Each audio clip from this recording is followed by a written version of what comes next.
All right, welcome back, Ranger fans and Penguin fans. We got a very special crossover edition for you guys here today. This is John Chick with Locked On New York Rangers, joined by Hunter Hody of Locked On Pittsburgh Penguins. Hunter, how we doing today, buddy? Not bad, man. The last of the four meetings of the regular season before, I think a 90% chance that these two teams will meet in the first round of the Stanley Cup playoffs. So this is a big one, especially for the Penguins. They got to try to somehow catch the Rangers for home ice, even though they've been a better team on the road. So this is still a big game no matter what. Yeah, it's interesting. The Rangers have actually kind of closed the gap on the Canes a little bit. They're only 2 points behind them. The Canes do have a game in hand, but I'm with you, man. I've been thinking all along that it's going to be Rangers Penguins, and it does still kind of feel like they're sort of on a collision course. But I suppose you never know for sure. I mean, the Rangers and Penguins both somewhat within striking distance of the Carolina Hurricanes there. Very unique situation in the Eastern Conference where, we've known for a while, or we think we've known for a while, who the 8 playoff teams are going to be. And it pretty much is just coming down to seeding. And that makes this a big game tomorrow night. The winner of this game could very well go on to have home ice advantage if these two teams play each other in the first round. Yeah, I mean, especially if it ends in regulation, Rangers win puts them basically 3 full games up on the Penguins, and the two teams there's really no games in hand. If I'm not mistaken, after I looked at the standings, the Penguins win a regulation. They're 2 back, and then, it gets more interesting again, especially down the stretch. So I know in the grand scheme of things, it doesn't probably mean too much just because, we're in the home stretch of regular season. The playoffs are about a little less than a month away. At this point, both teams are basically in the playoffs already. But it's your last chance to, maybe send a message going into a series saying, hey, from a Penguins perspective, we're not going to get bullied by you guys in 4 to 5 games. But I'm still excited to watch the game just because the Penguins, they haven't played as well as they have been as of late. They lost 5 of 7, 2 in a row to the Avalanche, but the Avalanche also do this to everyone. So I think the Penguins are going to want to at least show that, these last 2 games, although they played fine, there's obviously a higher level to their game, to say the least. Yeah, for sure. It's crazy to think. I mean, we are just, 11 games, I think it is now, away from the playoffs. I mean, the season has just absolutely flown by. But, I mentioned a second ago that it's a unique situation where, both these teams have known for a while pretty much that they're going to the playoffs. So I'm wondering, Hunter, like between now and the end of the regular season, is there anything big you would like to see from the Penguins? Something that they're doing well now that they need to continue to do, or something that they need to kind of get right between now and the time that the playoffs start? Anything that you could put your finger on there or point to is like, something that's going to be very important down the stretch here? Yeah, obviously the hot take artists among some of the Penguins fans it's a little much, to say the least. They're still 19 points up on the New York Islanders. For the Islanders to catch the Penguins, Pittsburgh would have to lose like 9 or 10 in a row, and the Islanders would have to win 9 or 10 in a row. That's just very, very unlikely. But, I think some of the defensive work should be cleaned up a bit. I think Tristan Jarry's level of play has dipped. I think that's expected a little bit just because he's played most of the games this season. I think other than Vasilevsky, and I think another goaltender as well, he's one of the most played goaltenders in the league this year. Just because, Casey DeSmith, he's been a little better as of late, but when he was not playing well, Mike Sullivan would always go to him. And I think that's caused him to be a bit gassed, and his level of play, it's not at the level of what we've seen for most of the season. So if he can get right a little bit, that's going to go a long way for the Penguins. He gave up a couple of goals in the last 2 games that I know he would want back. Excuse me. Defensively, they've been fine, but there have also been some spurts these last few games where they'll give up quite a few chances, and then they'll get back into the game with a goal, and then sometimes they'll what's the word I'm looking for? I guess sometimes they'll revert back to how they were giving a lot of chances, and other times it's they're not giving up a lot, and it's like, okay, can we just stay more consistent here, to say the least? Offensively, if they can get their finishing, I've been saying this all year. Their finishing is in the bottom third in the league. It was I think it was the league's best last year. That's a nice little regression, obviously, for the Penguins. But if that can even be at the middle of the pack, I think that can also solve a lot of their problems as well. Getting healthy, I think that's huge too. I think Jason Zucker is going to be playing in this game after it looked like he re-injured himself last week against Minnesota. He fully practiced today. Brock McGinn is also very close. I'm not going to say the word, obviously, just because of the Penguins. They're never fully healthy, but I think those are the main things that I do want to see here down the stretch. Just, mainly more consistency. Their play has not been bad. It's not like they're not really showing up for games. It's just that, the goaltender has not been making the same amount of key saves as he was for most of the season. Defensively, they've let up a little bit, which has caused, the opposition to score more goals and, what's usually happened this year.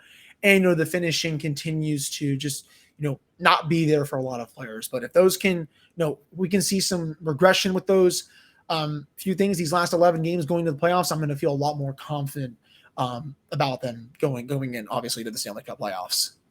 Yeah, for sure. And it's kind of interesting hearing you say all that, because there's some things that you said there that definitely apply to the Rangers as well. Igor Shesterkin, obviously he's having a Vezina-worthy season, and I think he might even be in the mix. He might get at least a couple of votes for the Hart when it's all said and done here.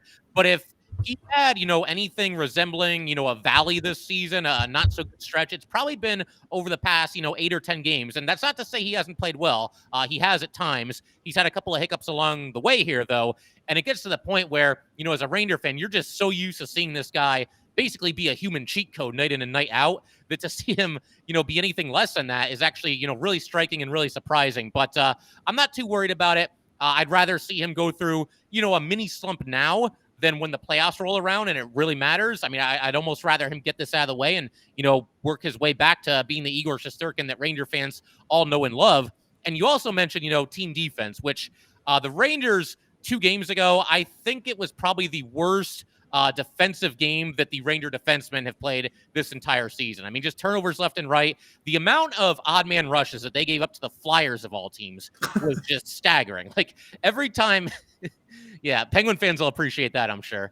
But yeah, every time I blinked, it felt like, there's a breakaway. Owen Tippett had about 4 breakaways in that game alone. And Igor Shesterkin stopped him every single time. So that was getting to be a little ridiculous. The nice thing is the Rangers were down 3-0 in that game, rallied to tie it, ended up losing in a shootout. So obviously a mixed bag there. But the Rangers really had kind of a get-right game in their most recent game against the Devils. Just played much better team defense. It was like night and day. Alex Georgiev had a nice, start for himself as well. He's played a lot better recently. And, down the stretch here, I'm kind of looking for the Rangers to basically treat this almost like an open tryout kind of a deal, because the Rangers, at the trade deadline, they acquired a lot of pieces. Justin Braun has kind of been in and out of the lineup as the Rangers, 7th defenseman. And then you've got guys like Frank Vetrano, Andrew Kopp, Tyler Matu, who've all come over, and it's great. This team is a lot better, but it's created some competition. And, given the fact that, again, the Rangers and Penguins have some breathing room, I think the Rangers can now kind of, experiment a little bit. And again, just kind of treat this as an open competition. Hey, if you want a spot in this lineup in the playoffs, then go out and get it. I mean, it really is up for grabs right now. And I think that's the way that it should be for sure. Yeah. The Penguins, they don't really have too many competitions down here, though. There is, I think the last spot defensively, it's going to be Marcus Pettersson or Mark Friedman. Mike Sullivan has been putting them in and out of the lineup just to see who he likes more. Marcus Pettersson, I don't know why I said his name twice in 5 seconds.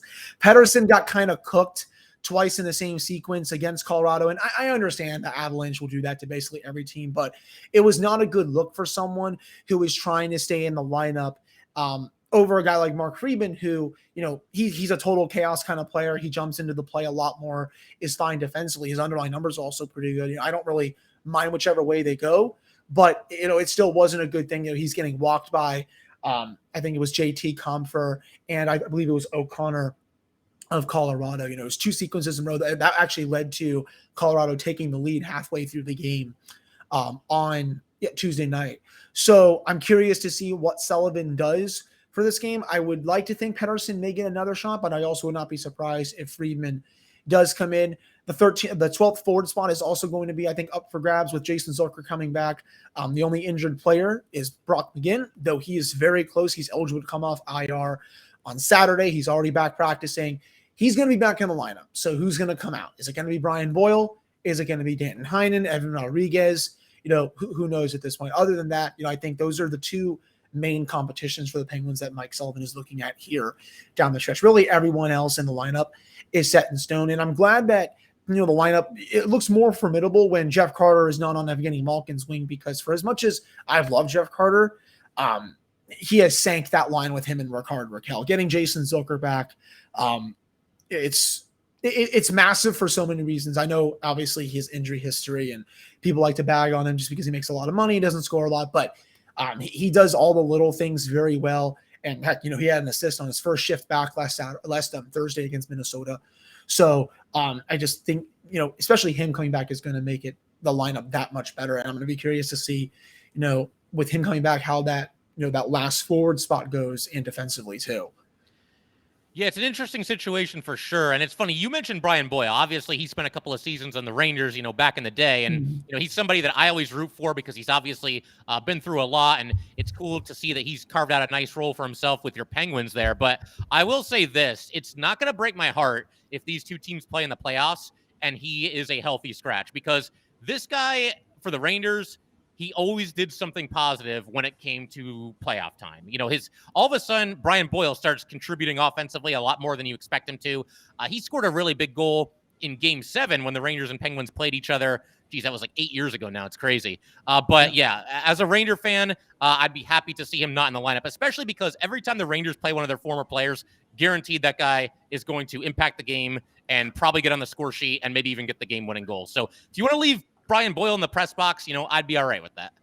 And now I'm just picturing, the series goes to Game 7. It's like double overtime, and Brian Boyle just somehow scores the game winner. And then I really don't know what Rangers Twitter will do. I think they'll probably just self-combust at that point. It would be a pretty poetic ending to a series. That would be rough, man. I mean, I'm telling you, he's got a big moment in him, especially once again after, everything that he's been through with his illness and, now obviously back playing hockey. It really is great to see. But, you mentioned Rickard Rakell a second ago, and I wanted to ask you about him because he's one of the kind of the big move that the Penguins made at the trade deadline.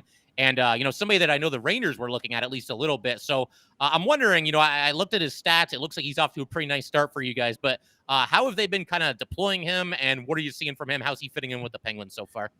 Yeah, so we started out, playing in the bottom six, but that was not going to be the case moving forward. He quickly went up to Evgeny Malkin's right wing. And, he stayed there, and they have really good chemistry together. When Zucker was playing in that period with Malkin and Rakell, the numbers were pretty good. And that's a line that I want to see more of here down the stretch to see if that can, stick for the playoffs, to say the least. But, Rakell has a great shot. His playmaking ability is also pretty underrated too. And, the Penguins are not a physical team. That's, again, I've said this probably about 5,000 times. Brian Burke is probably not happy about that.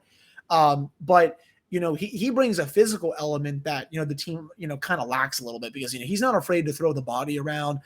He's also pretty decent in front of the net, but man, that release is just something else to see. He's also, he'll go on the second power play unit, and it's almost like he's like a one-man zone entry. He'll take you on 1-on-3, 1-on-4, no matter what. He's almost had a couple of highlight reel goals when he's do that, just because he's so silky with the puck. So I've really liked what he's brought to the team so far. I'm not really sure if he's going to be on the team next year, but I'm not really thinking about that right now. I'm glad to see that he's been producing. He looks like a good fit on Evgeny Malkin's line, and if they can just sort out that left wing spot, and hopefully Zucker stays in the lineup for the rest of the season in the playoffs, Penguins are going to have two really good lines in the top six that they can deploy out whenever, because when someone like Jeff Carter is on that line with Malkin and Rakell, they just can't do the same things that they can do with someone like Zucker on there, because he's a better forechecker. But I've really liked what he's brought here. The cost to get him was really whatever to me, a second round pick, a goalie prospect when you have a lot of goalies in the system, two bottom six wingers who, maybe one of them will be in the playoff lineup, but at the end of the day, I think they're both replaceable. To say the least. I'll throw that right back at you, John. Obviously the Rangers did make a lot of moves. Before the deadline, I was looking at their forward depth. I'm like, okay, this is probably a team that has 1.5 lines, and I think that's almost it. And obviously Adam Fox is great on the back end, but 3 big forward acquisitions. They can actually, roll 3 to 4 lines now. What have you seen from those acquisitions? And, speaking of Frank Vetrano, he always scores against the Penguins. He has 8 goals against them in his career. Started out in Boston, continued in Florida, now it's continued in New York. So I'm fully expecting a Frank Vetrano goal against the Penguins tomorrow, but wanted to throw that back out at you. Yeah, no, it could definitely happen. Vetrano's look good. I would say he's got to be among the biggest steals of the trade deadline season. The fact that the Rangers only gave up a 4th-round draft pick to get this guy, and they bring him in, and, he's immediately, in a top 9 role, and in pretty short order, they've actually had him playing with Mika Zibanejad and Chris Kreider for, I'd say, at least the last 5 games or so. He's been great. The Rangers at times, and they've gotten better at this, but there's times in the past where they're selfless to a fault. Everybody wants to pass and set up their buddy for an easy tip and goal. Vetrano isn't worried about that. I mean, if he gets the puck and he's in any kind of decent real estate, he's throwing it at the net, and he's got a heck of a shot. So he's really been a welcome addition to this team. And, Andrew Copp, another big pickup as well. It's funny because, we were obviously covering our teams during trade deadline day. And the two names that I kept hearing were the Rangers were either going to get Rakell or Kopp. And I was kind of torn between the two of them. But Andrew Copp has done a heck of a job. The thing I love about him is he can play, any of the 3 forward positions. So you get some versatility there. He can play on the power play. He's a great penalty killer. He's one of those guys, the way I've described him, he's like a B+ at everything. He might not be a superstar in any one singular asset of the game, but this guy is just a rock solid all around player. And, now that Ryan Strome is back into the lineup, you've got a second line of Panarin and Strome and Kopp. And that's the best that second line has been, I would say, probably all season. Capo Caco's been out of the lineup with an injury. And for a while there, they were putting Dryden Hunt on the second line with Strome and Panarin. And it's nothing against Dryden Hunt. He's a hardworking player. He's somebody that's carved out a bigger role for himself this season than I think a lot of people expected. But he's not a top sixer. And I've said as much on my podcast. There's too many times this season where, there's one great pass, and then there's another great pass, and then it gets to Hunt, and he just can't finish. And that's not his fault. That's not his. It's not his MO is producing all kinds of offensive fireworks. I mean, he chips in offensively once in a while, but to say the Rangers upgrade as far as depth and the top 6 is definitely an understatement. And just looking forward to seeing what these guys can do because, we haven't really seen Kopp, Panarin, and Strome together. Strome was out of the lineup with an injury up until this last game. So definitely looking forward to seeing how those 3 can play together.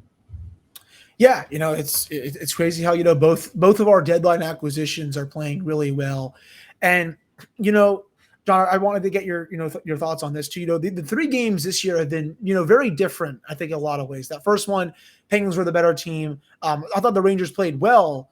The Penguins were able to get the power play goal at the end. They deserved to win that game. The second one, Penguins didn't show up. The Rangers blew them out of Madison Square Garden. The third one, I thought it was a 50-50. That was my opinion. And then the Rangers were able to come out on top. Penguins had a nice push in the third period after Sidney Crosby made it 3-2.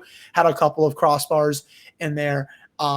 This is what I think a 7-game series may look like. Maybe take out a blowout loss for either team. It's going to be really close. And I feel like that's what we're going to see in this game on Thursday. I think these two teams are, I like the Penguins' depth better, but I also know that the Rangers have a very easy way to win this series in the playoffs. Good goaltending. They're very patient. I feel like, I talked about this with my buddy Nick Zararis, who covers the Rangers for Gotham Sports Network, and he does a podcast. I feel like the Rangers remind me of, I guess, a mini New York Islanders in a small way, that they don't really give you a lot. So, and that's been the Penguins' kryptonite in the playoffs these last couple of years, going up against the teams that make them play really patient because they just want to go run and gun. That's been their MO for as long as Mike Sullivan's been there. But, sometimes less is more for a team like the Penguins. And, if they can figure that out against the Rangers, I feel like they'll be able to beat them in a series. So I'm really curious to see that aspect against New York for this final meeting, because again, these two teams are probably going to play in 4 weeks' time. Yeah, I think it could be a little bit of a grind. I think you'll see, kind of a playoff type atmosphere as we've seen, when these teams have played each other in the other matchups this season. And Hunter, if you and me can figure this out, that these teams might be playing each other in the playoffs, I'm sure everybody on both these teams can figure that out as well. So I expect it to be very physical. Maybe there's even a fight. I mean, it's possible. But yeah, I think the Rangers, they're a much better defensively responsible team this season than we've seen in other years. This recent game against the Devils, the Rangers only put 4 total shots on goal in the second and third periods combined. And despite that, it felt like they were in complete control of the game. And as recently as a season ago, there's no way that would have been the case. If there was a situation where the Rangers were only putting 4 shots on goal in 40 minutes, they're losing that game. They got no chance. So it's a team that's matured, has committed to defense, I think, a little bit more. And obviously, Igor Shesterkin certainly helps with that. It kind of starts with him. But there was actually a matchup that I wanted to ask you about, Hunter, because I noticed in the last game, and I checked the stats today, and this is indeed still the case. Rangers right now have the number 2 power play in the NHL. The Penguins have the number 2 penalty kill. That is going to be a massive matchup, not just in this game between the Rangers and Penguins tomorrow, but also in the postseason if they do play each other. Who are some of the big time penalty killers on this team, and what's kind of key to success that the Penguins have had when they're down a man? Yeah, so the main one is Teddy Bluger. I mean, he is what makes this unit go. When he was out of the lineup for a good bit, the unit was still fine. Zach Aston-Reese was filling in for him, but it wasn't, top 2, top 3 in the whole league good. But the fact that he is back, he takes away so much of the ice, and he's also a great threat shorthanded. I mean, he's probably one of the 5 best penalty killers in the league if I had to pick. At least in my opinion. And the Penguins, they always have a really good structure on their penalty killing unit. They call it about like a wedge +1, where they have a player up top. He usually causes all the chaos, but then the Penguins, they have this little triangle that protects the slot areas, and they want the opposition. Obviously the Rangers right here, they want them to shoot from those low danger spots and not get it 10 to 15 feet from the net. And last time when these two teams played in Pittsburgh, Chris Kreider got a power play goal. He was right by the net. I think it was kind of almost a good bounce off the end boards, and he was basically right there to corral the rebound. If I'm getting that goal right, I think at least he was right there, and there was really no traffic for him. It was just an easy tap in. So the Penguins, they're going to obviously have to watch out for him just because he's been so good on that unit this season. But it's just that they play a really good style on the PK, and it's driven a lot of teams' fits, to say the least. So it's almost like an unstoppable force meets an immovable object. Obviously, the Rangers have a lot of talent on that power play. Fox quarterbacks it. Kreider's been incredible. Panarin's a hell of a passer and a shooter. Zibanejad can do it all. So the Penguins they're going to have to be on high alert for this one. But it mainly starts and ends with Teddy Bluger. They'll also put Brian Rust out there if they want to. Chris Letang will kill penalties. John Marino.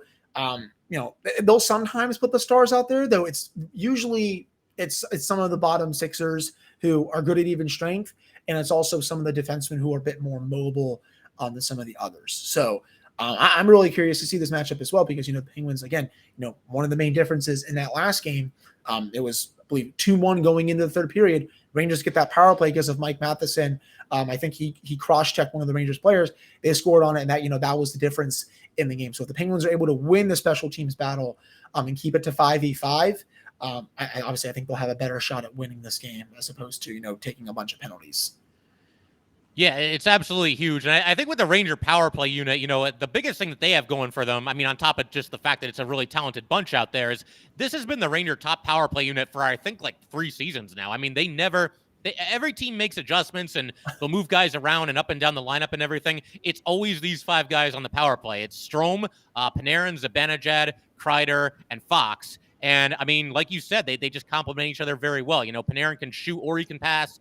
Kreider's become just an absolute lethal weapon with his deflections in front of the net. Strome, he can pass. He scored on the power play the other night. Zibanejad, they've moved him over to the left side on the power play unit, which is usually where Panarin is. But when Panarin was out of the lineup for, I think it was like a game or 2 earlier this season, they put Mika there, and he was just rifling these one-timers and scoring on a couple of them, looking dangerous on a bunch of them. So that's obviously been a revelation. And Adam Fox, I mean, again, he's the quarterback out there, does a great job. And, it's crazy because the Rangers, they do have the number 2 power play unit in the NHL. I don't think their second power play unit has scored 5 goals this season. I'd be very surprised if they have that many. And I think it's the same with the Penguins too.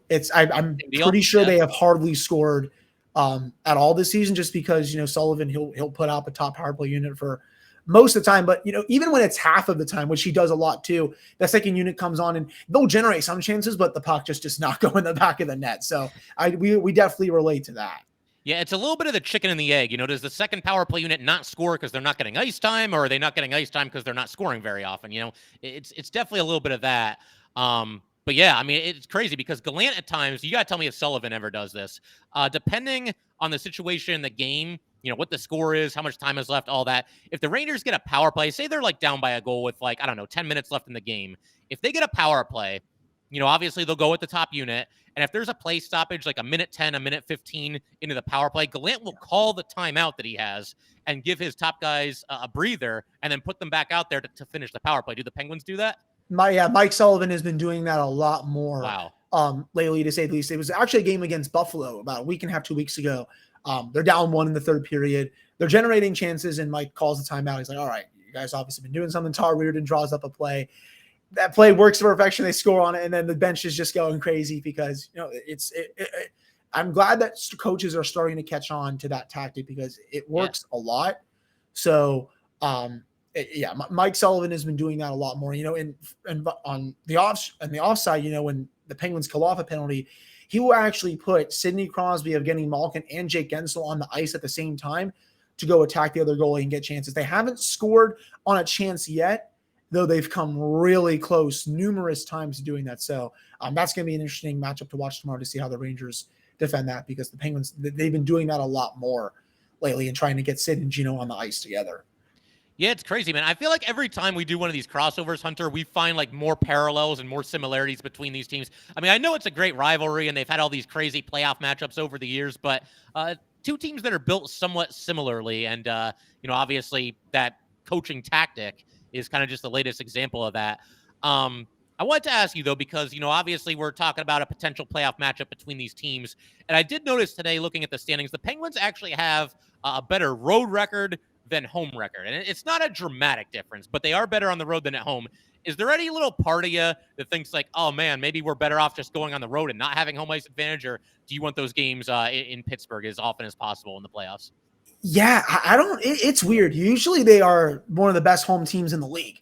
I believe a few years ago, I was trying to think of the record off the top of my head. It was somewhere like 32-6-3 or something like that. It was by far and away the best home record in the league. Now, fast forward to this year, they've been anything but that. Heck, even last year they had one of the best home records in hockey as well. They're usually automatic at PPG Paints Arena, though when they've gotten home ice, especially last year against the Islanders, it didn't really mean much. They went 1-2 in that building. Heck, going back the year before that against the Islanders, they didn't have home ice advantage, but they lost both the games at PPG Paints Arena. It hasn't been the same since, honestly, that Cup run in 2017. I don't know the reasoning for it. That's a building that has been very kind to the Penguins numerous times over the years, but they've been a better road team. I can't figure out the reason. Maybe it's because they weathered the storm better, but I don't really think it's that big of a deal for the Penguins this year, just because, hey, maybe they don't need home ice to advance past the first round for the first time since 2018. They've had it once. Obviously, last year didn't work out. The bubble was a bit different, but we'll see. I think it's whatever to me. If they have to go to New York and play the first 2 games there, they got to steal home ice. If they come to Pittsburgh, then they come to Pittsburgh. So. That's how I feel about it. I hear you, man. I feel like it's going 6 or 7 either way, no matter who gets home ice advantage. And you probably won't have a situation where the home team wins all 7 games. I mean, that very rarely happens anyway in hockey. It happens quite a bit in basketball, but this is not basketball, obviously. And one other question I had to ask you, though, as far as this game coming up here, do you have like an under the radar Penguin that Ranger fans should be keeping an eye out for in this game? Somebody who maybe isn't a household name, but could impact this game one way or the other. That's a good question. Some of the depth has been lacking, I guess, a bit lately. I don't really know if he's a household name. He was obviously great at the early parts of the season, but I do think Evan Rodriguez could potentially impact this game because he finally broke out of a long slump against Colorado.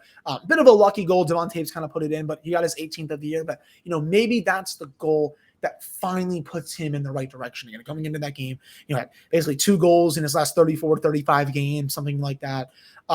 Just been not the same player than what we saw the first half of the year, where he was scoring goals at will. It's hard to believe right now he's, only 2 away from 20. Heck, he should be at 20 plus goals right now. But, it's just the production has been lacking, even though he's been, I think, getting chances on the regular.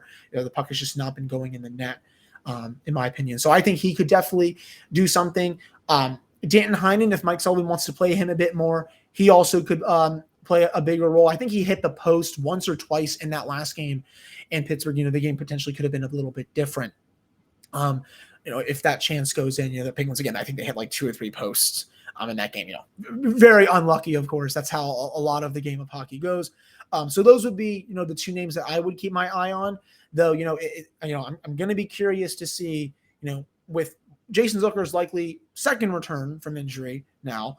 Well, honestly, it's his third. Just how the depth is going to be now that he's hopefully back in the lineup full time. So I think those are the two names that I would look for sure. Fair enough. For the Rangers, one name that I'll throw out for, your listeners and Penguin fans in general, I'll say Brayden Schneider. And obviously, he's not a household name yet, but he is a former first-round draft pick. The Rangers called him up in the middle of the season, and he is just 20 years old, but, he looks wise beyond his years. He does have a hiccup every now and then. He is a 20-year-old rookie after all, but he looks pretty comfortable. He throws his weight around. And he laid a big hit the other night against the Devils, and then Igor Sharangovich jumped him, and Brayden Schneider won that fight with ease. I'll just put it that way. You can go back and watch it if you want to. But, for all those reasons, again, big physical, tough player. I have a feeling he could influence this game one way or the other. Of course, once again, he is a rookie, so there are some hiccups and some mistakes every now and then. But I get the feeling before this one is said and done, one way or the other, Brayden Schneider is going to, make himself known, on the ice for sure. How about predictions, man? You got a final score for this or anything specific to happen? Every time I do that, I do some betting articles sometimes for the game day, and I pick the Penguins to actually beat the Avs. I'm not jinxing it again. That's for sure. I think it's obviously gonna be very close. I'm gonna say it's gonna be a 1-goal game. Every time I think like I pick the Penguins to win, I just get really bad mojo. So I'm gonna keep my mouth shut. Fair enough, man. So I'm actually going to go against the grain a little bit, and I hope Ranger fans don't get too mad at me, but I'm actually going to take the Penguins to win this game 3-2. The way I see it, these three previous matchups, other than the one where the Rangers, basically just ran them out of the rink. Yeah. The other two games were really close, really competitive. These teams obviously have similar records. They're built similarly, and I just get the feeling that we're kind of destined for a regular season split here heading into the playoffs. I don't know. It just feels appropriate. And, obviously the playoffs, it'll be best of 7. We could technically call it a best of 11 if that's the case, because both teams will go in, having 1-2 each. So, I don't know. I just get the feeling that we're kind of destined for a split here. I would love to be wrong about it. But I think maybe the Penguins just barely edge this one out, by a final score of 3-2. But I will say the Rangers, their penalty kill has been very good lately, and they've been really close to scoring while shorthanded in a handful of the most recent games. So I will say also that the Rangers score a shorthanded goal at some point in this game here. All right. Well, I hope at least one of those things comes past. The Penguins, again, they badly need a win on this game. They lost 2 in a row. It's fine if you lose to Colorado. They do this to everyone, but I feel like the Penguins definitely deserve a better fate in the one on Saturday for sure. They tied it up with 5 minutes left. Should have gotten at least a point and taken it to the 50-50, which is 3-on-3 overtime. But Colorado was able to score 30 seconds later, and that was that. And then Tuesday, obviously. So this is a team that's kind of in a little bit of a dry spell just because the schedule's gotten so tough.